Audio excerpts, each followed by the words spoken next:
අනේ හරිම ලස්සන මල් පොකුරක්නේ. බැලුව බැලමට ඔයාලට පේන්නේ එහෙම නේද? ඒවට ඔයාලා දන්නවද?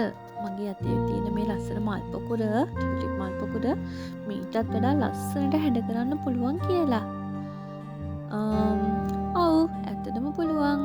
බලමුද අපි ඒක කොහොමද කරන්නේ කියලා. බලන්නකෝ ඊට කලින් මේ ලස්සන මල් පොකුර මම කොහොමද හැඩ කරේ කියලා. ඔයාලට පේනවා නේද? මං කලින් පෙන්නපු මල් පොකුරට වඩා මේ මල් පොකුර හරිම වර්ණවත් වෙලා, හරිම ලස්සන වෙලා පිරිපුන් බවක් ඇතිලා නේද?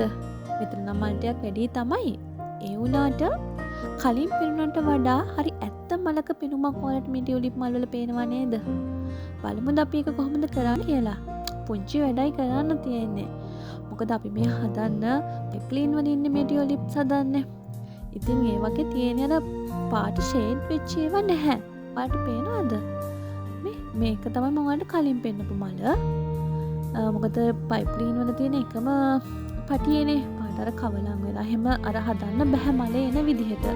දැන් මේ තියෙන මම දෙවෙනිවට අර ඔයාලට හදන්න පෙන්නන මල. පේනවා නේද? දැන් මෙතන තියෙන ගොඩේ අර ඈත තියෙන ගොඩේ හරිම ලස්සනට මේ මල් දෙකේ වෙනසක් තියෙනවා. ඉතින් මම ඒකට කරන්නේ අයිෂැඩෝ තමයි මම පාවිච්චි කරන්නේ. ඉතින් ඒ අයිෂැඩෝ පුංචි මේ ඒ පයිප්ලීන් චූටි කොටසකින්ම තමයි මම ඒ ගාන්නේ. උඩ ටික මම චුට්ටක් ඒ පයිප්ලීන් පටියක උඩ කොටස මම චුට්ටක් ස්මූත් කරලා තියෙනවා. ඒකෙන්ම පොඩ්ඩක් ෂේඩ් කරනවා. හරිම ලස්සනට ගෑවා නොගෑවා වගේ වෙන්න තමයි මම ඒක ගාන්නේ. උඩ කොටසින් තමයි මම ඒක ෂේඩ් කරන්නේ. අනික ඔයාලා මෙතනදී දැනගන්න ඕන විශේෂම දෙයක් තමයි අපි පාටවල් එහෙම කවලම් කරලා හදනකොට ඇත්තටම අපි ගන්න ඕනේ පාට මොකක්ද කියලා හිතන්න ඕනේ ඉස්සරෝම ඒ මලට ගැලපෙනවද කියලා. ඉතින් දැන් මේක මම හදන්න රෝස පාට පයිප්ලීන් වලින් හදලා තියෙන්නේ. එතකොට මම ඒකේ උඩට පාවිච්චි කරාවේ ඊට වඩා තව ටිකක් ඩාර්ක් කලර් තියෙන ඒ වගේම ෂයින් එකක් තියෙන. ෂයින් එකක් තියෙන අයිෂැඩෝ එක තමයි මම පාවිච්චි කරලා තියෙන්නේ. එතකොට ඊට උඩින් තියෙන පොයින්ට් එකට මම පොඩ්ඩක් රෙඩ් කලර් වගේ ගානවා. එතකොට ඒක මේ අර හයිලයිට් අර පෙති ටික එකතු වෙලා තියෙනකොට ඇත්තට මෙතන හයිලයිට් නේ ටිකක් අර අඳුරු ගතිය වැඩි පෙත්ත විහිදලා තියෙනවට වඩා. එතකොට ඒ හරියට මම රතු පාට යූස් කරලා තියෙනවා. ගොඩාක් නෙවෙයි ගාන්නේ. හරිම සුළු ප්‍රමාණයක් තමයි ගාන්නේ. ඒ වගේ මේක පාට කවලම් කරන එකත් අපි බලන්න ඕන. එක තැනම එක පාටම එක තැනක වගේ ගෑවුනොත් ඒ හරිය අර ඉක්මනින්ම පේනවනේ.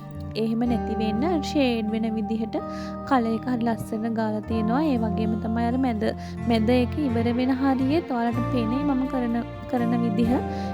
ඒ හරියට මම අර මේ පාට මේ දෙක බ්ලෙන්ඩ් කියන අර නැචරල් කලර් එකයි ඒක නැචරල් පයිප්ලින් එකයි විදිහට ඒ දෙක අතර ලොකු වෙනසක් ඇති නෙවෙන්න තමයි මම එතන ෂේඩ් කරගෙන ගිහින් තියෙන්නේ.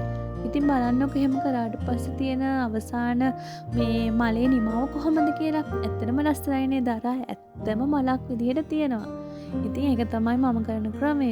ඉතින් ඔයාලත් ඔයාලා හදන මලට ඒ වගේ වෙනස්ම විදිහට දෙයක් කරලා බලන්න. ස්තුතියි ළමයි. ආයෙ දවසක හම්බ වෙමු.